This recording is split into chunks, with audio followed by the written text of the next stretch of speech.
Pada video ini kita akan membahas masih seputar pemodelan pola hubungan tak linier antara dua peubah numerik, di mana kita akan fokus pada pemodelan menggunakan fungsi basis dan pengantar menuju ke pemodelan regresi spline.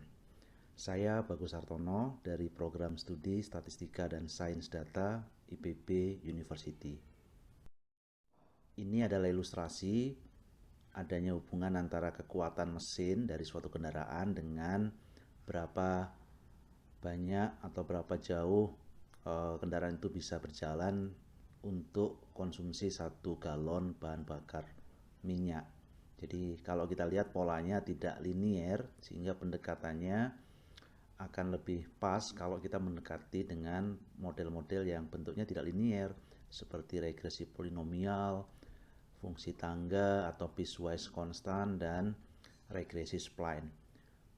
Regresi polinomial dan fungsi tangga telah dibahas pada video yang lain di channel ini, dan pada video ini kita akan fokus pada yang ketiga, yaitu regresi spline. Perhatikan bentuk dari regresi polinomial, modelnya adalah seperti ini. Jadi Y itu B0 plus B1X, B2 X kuadrat, dan seterusnya sampai B yang ke D X pangkat D. Dimana kalau kita tuliskan dalam model linear dalam bentuk matriks, maka matriks rancangannya atau X itu bentuknya adalah D plus 1 kolom, dimana kolom pertama adalah 1 semua, sementara kolom-kolom yang lain itu adalah X, kemudian X kuadrat, X pangkat 3, dan seterusnya sampai X pangkat ke D. Sementara itu kalau fungsi tangga, step function atau piecewise constant, bentuknya seperti ini. Y dimodelkan sebagai beta 0 plus beta 1 dikalikan C1, beta 2 dikalikan C2, dan seterusnya sampai beta K dikalikan CK tambah error. Dan matriks rancangannya bentuknya adalah seperti berikut, di mana kolom-kolomnya itu tidak lain adalah peubah dummy apakah nilai X itu masuk ke rentang-rentang atau partisi-partisi tertentu. Jadi bentuknya 1 atau 0.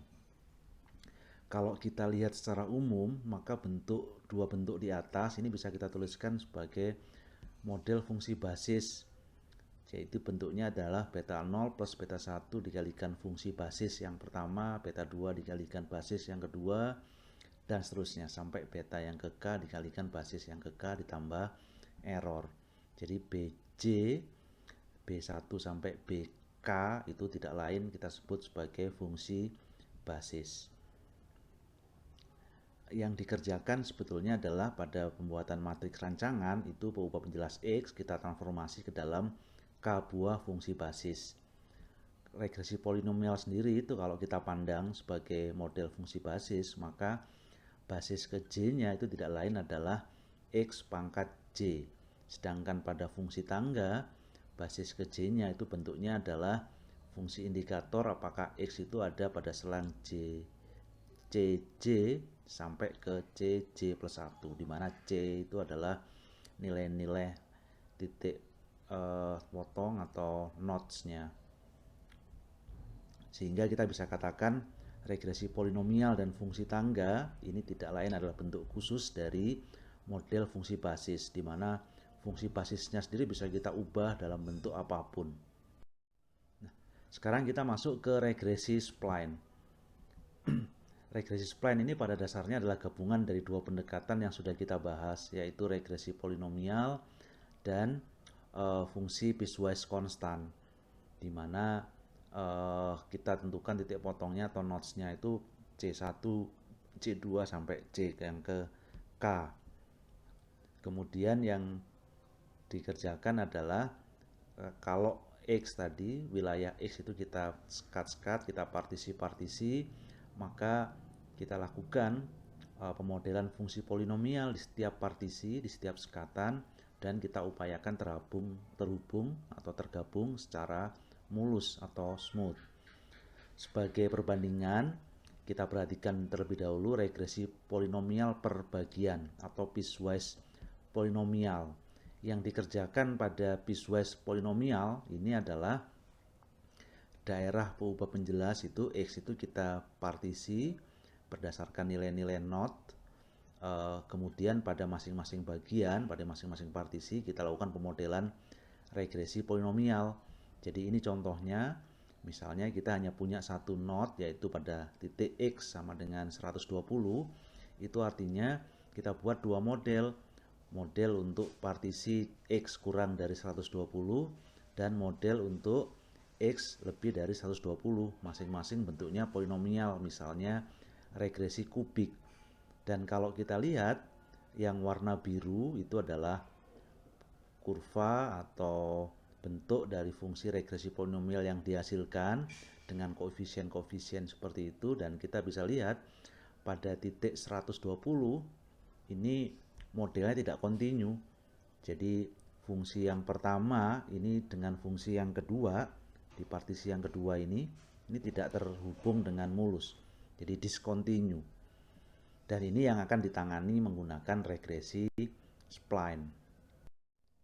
Yang dilakukan pada regresi spline adalah setelah kita punya titik-titik knots tadi, maka fungsi basisnya untuk regresi spline berordo M ini akan memiliki sebanyak K plus M-1 buah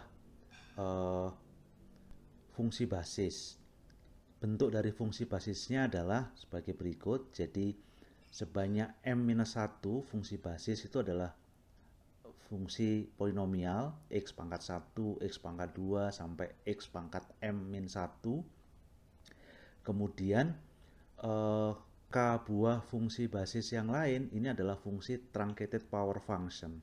Jadi di mana bentuknya adalah X dikurangi C itu adalah titik knots-nya tadi, dipangkatkan M-1 untuk X-nya lebih dari C dan 0 untuk X yang lain. Jadi ini adalah fungsi basis untuk regresi spline. Kita perhatikan misalnya bentuk kubik spline, karena namanya kubik, pangkat 3, berarti M-1-nya itu 3 dan tidak lain M-nya adalah 4. Karena M-nya adalah 4, maka banyaknya fungsi basis banyak K plus 3. K plus 3 itu apa saja?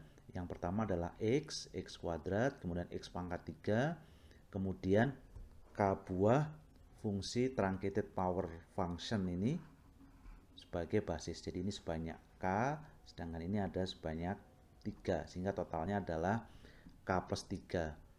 Dan ini adalah ilustrasi dari data yang sama yang kita gunakan sebelumnya, kubik spline atau M-nya 4, di mana kita hanya menggunakan satu buah knot, yaitu pada posisi 120. Jadi pada posisi 120, dan sekarang kita bisa perhatikan bahwa pada 120 ini fungsinya terhubung secara mulus, kontinu dan dapat diturunkan. Kita diskusikan lebih lanjut bentuk dari kubik spline ketika dengan data yang sama, tapi sekarang knotnya kita perbanyak. Jadi tidak hanya di 120, tapi di 80, 120, 160, dan 200. Dan ini adalah ketika knotsnya kita tambah lagi menjadi 6. Yang penting untuk kita ketahui adalah lihat pada ujung-ujung selang, ini kurvanya cenderung liar atau ragamnya cenderung besar. Jadi lihat di ujung, ini yang di sebelah kiri maupun sebelah kanan, ini bentuknya cenderung tidak stabil. Jadi kalau kita punya knotnya itu adalah kita lambangkan C0, C1, C2 sampai CK plus 1, maka yang namanya partisi terluar yang di kiri yang di kanan itu adalah kalau X-nya kurang dari C0 atau X-nya lebih dari CK plus 1. Jadi ini yang di bagian kiri atau di bagian kanan, jadi paling kiri atau paling kanan. Ini yang kita sebut sebagai partisi terluar. Lebih jauh, istilah yang sering digunakan adalah knot yang di luar, yang kita sebut sebagai C0 dan CK plus 1, ini disebut sebagai boundary knots, sementara knots yang lain ini kita sebut sebagai ordinary knot. Kalau kubik spline ini menghasilkan kurva yang liar di sebelah kiri dan sebelah kanan, maka pendekatan yang bisa digunakan untuk memperbaiki ini kita kenal dengan istilah natural spline. Kalau kita sebut natural cubic spline, ini berarti fungsinya kubik. Dan apa yang dikerjakan adalah natural cubic spline ini mencoba untuk mengurangi keliaran atau tingginya ragam tadi pada partisi-partisi di ujung kiri maupun ujung kanan. Bagaimana melakukannya? Yang dikerjakan adalah fungsi basis yang di kiri dan di kanan itu kita gunakan fungsi linier, sehingga bentuknya adalah kalau kita punya nodes C0 sampai CK+1 dan yang ujung-ujung itu adalah boundary nodes dan yang tengah adalah ordinary nodes seperti yang tadi sudah disebutkan. Fungsi basis yang digunakan bentuknya adalah seperti ini. Jadi B1 basis yang pertama itu bentuknya linier, kemudian B2, B3 dan seterusnya itu bentuknya adalah selisih antara dua truncated power function tadi, dan yang paling kanan B yang ke K+1 nanti bisa dicek ini bentuknya kembali linier. Dan kita bisa lihat hasilnya ini ketika cubic spline yang tadi menggunakan 4 node, ujung kiri dan ujung kanannya bentuknya masih seperti ini. Dan ini adalah kalau kita gunakan natural cubic spline dengan node yang sama 80, 120, 160 dan 200, jadi ada 4. Dan kita bisa lihat sekarang di bagian ujung kiri maupun ujung kanannya ini cenderung lebih stabil, dan ini memang yang diinginkan oleh pendekatan natural cubic spline. Demikian penjelasan mengenai regresi spline yang bisa kita gunakan untuk melakukan pemodelan pola yang tidak linier antara dua variabel atau perubahan numerik X dan Y. Semoga yang kita diskusikan ini bermanfaat dan berguna bagi kita semua untuk melakukan eksplorasi, terutama terkait dengan pola-pola hubungan yang tidak linier.